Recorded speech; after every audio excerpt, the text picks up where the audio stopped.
I'm Julia Kueter, and I graduated in 2014 with a BA in History and a minor in Sustainability Studies. So I learned about the Lasallian Fellow Award when I was a freshman. So in the CBU Honors Program, freshmen are assigned big geeks, and my big geek was Kathleen Nelson. And about a month into school, she gave me this fancy invitation, said, "Hey, I want you to come to this dinner. I got this big award, and we're gonna have this fancy meal." And I was like, "Okay, cool."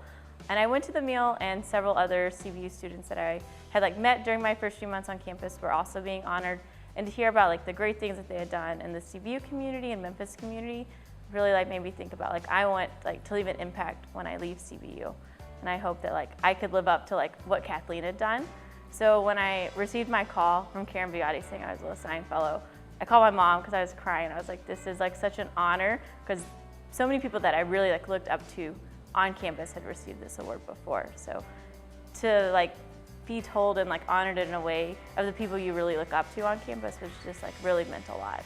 So I was involved with Greek life on campus, the honors program, campus ministry, and a whole lot of stuff all over campus. Being a part of the honors program definitely built a relationship with Dr. Burke. I never actually had her as a classroom teacher, so my interactions with Dr. Burke were on different committees and serving in different positions on campus, and then also being on the honors program board of directors. So I was actually in the group that started September of Service.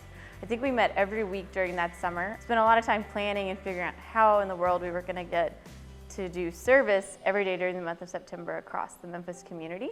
Had to develop our own website, figure out just what it was going to look like, and now it's really blossomed, which is something I'm really proud of.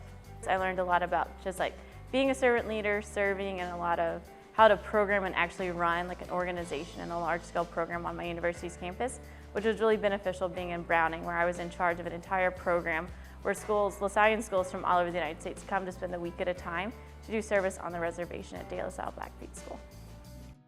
So when I was a freshman, Dr. Mary Ogilvie, who teaches biology, brought in Lasallian volunteers to speak to our freshman class. And at that time, I wanted to go to med school, and I was like, oh, that's cool, but I'll never do that. And then it was just kind of always in the back of my mind. I knew a couple people who did LV, like Brother Dylan Perry, Angela Toomer, and a whole lot of other people from CBU. So it was there as a thing that could be a cool thing to do. And then by the time senior year came around, I was like, this is what I want to do.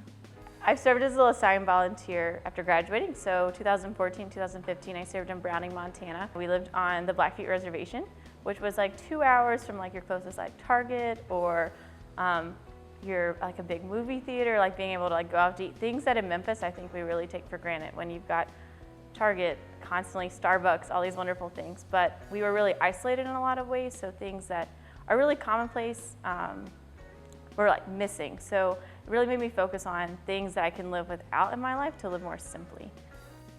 I think living simply is a really big part of Lasallian Volunteers. So you live on a very simple stipend. You're given a small community budget to make work.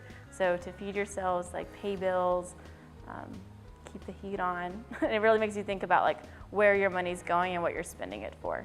So as a Lasallian volunteer, I've really learned what it means to live alongside the poor and with the poor and serve with them. So in the Lasallian world, we don't say that we work for the poor or serve the poor, but that we serve with them and work alongside with them, which is, I think, is a really important way to look at poverty and how we can change the world.